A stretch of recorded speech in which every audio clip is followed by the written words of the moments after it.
They sold her quietly at first, with embarrassed coughs and forced jokes, as though shame itself could soften cruelty, standing her beneath the open sky like livestock, while dust curled around her boots and the sun burned high and unforgiving. Clara Mae felt every stare before she ever looked up, because stares had weight, and she had carried them all her life, heavier than the feed sack she hauled, heavier than the blame she bore for a body that grew strong where others stayed small, tall where others stayed delicate, broad-shouldered from work that never paused for kindness. And when the ranch foreman spat and muttered that she was too big to be fed, too much trouble to be kept, her own father didn't argue, didn't lift his eyes, just nodded as if the words were facts and not knives. And that hurt worse than the laughter that followed, because laughter could be ignored, but silence from blood cut deep.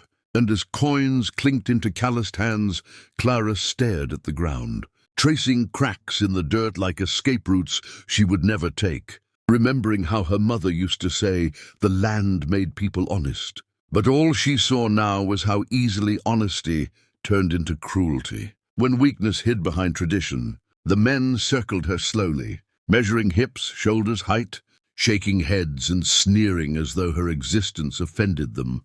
One said she was built like a draft horse. Another joked she'd snap a man in half if she ever fell on him. And each word stacked itself inside her chest until breathing felt like lifting stone, because she had tried. She had tried to be smaller, quieter, softer, but bodies did not obey shame, and strength does not apologize for surviving. And when the cattle broker finally grabbed her arm, fingers digging in like she was already owned, panic flared sharp and bright. And that was when the sound of hooves cut through the yard. Slow, deliberate, not rushed or frantic.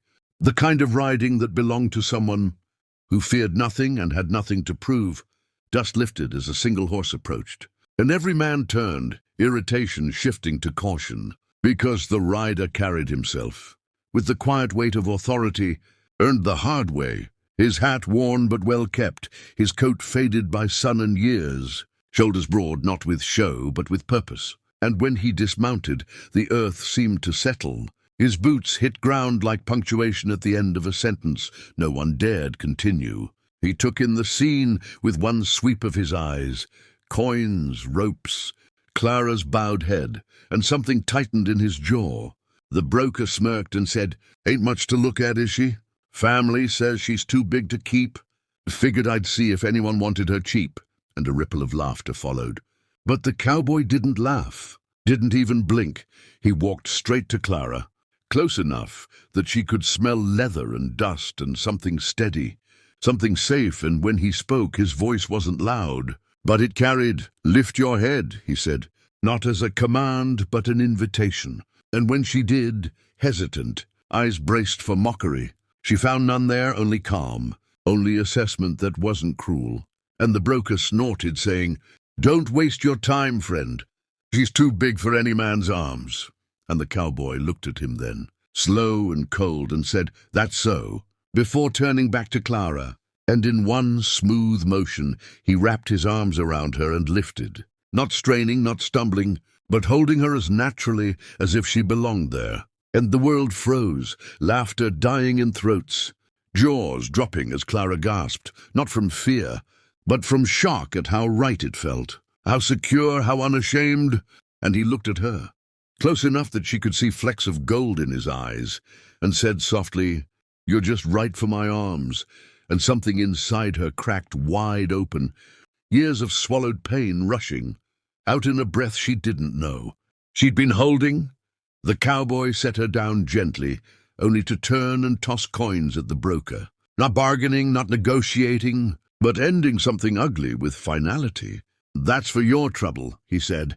And when the broker protested that she was worth less, the cowboy replied, "No man decides a woman's worth." And with that he led Clara to his horse, helped her mount with a care no one had ever shown her. And as they rode away, dust rising behind them like a closing door, Clara looked back once at the place that had tried to sell her shame as truth.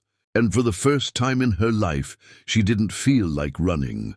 She felt like arriving, and as the land stretched wide ahead, Golden under the sun, she realized that sometimes rescue didn't look like escape.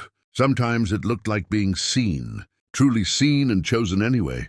And if this moment stirred something in you, if you believe strength deserves love and dignity deserves a chance, then remember to subscribe to the channel, because this is only the beginning of Clara's story. Morning came softly to the ranch, not with shouting or orders, but with light spilling across open land. And Clara woke with the strange sensation that nothing was demanding her disappearance, the air cool against her skin, the quiet honest rather than threatening. And as she rose and stepped outside, she realized how deeply she had learned to brace herself against cruelty, how every new day before had begun with the unspoken question of how much she would be tolerated. But here, the land did not flinch at her presence. Fences stood firm without closing in, and when Eli greeted her with a nod and a cup of coffee placed in her hands without comment, she felt something steady settle in her chest, the kind of steadiness built not from praise, but from consistency. And days passed that way, slow and purposeful. Work done side by side without competition or correction. Eli never telling her to slow down or to be careful, never remarking on her strength as if it were unusual, just trusting her with real labor, and that trust rebuilt something inside her piece by piece. Because trust says you are capable, and capable is the enemy of shame. But the world beyond the ranch was not finished with her yet.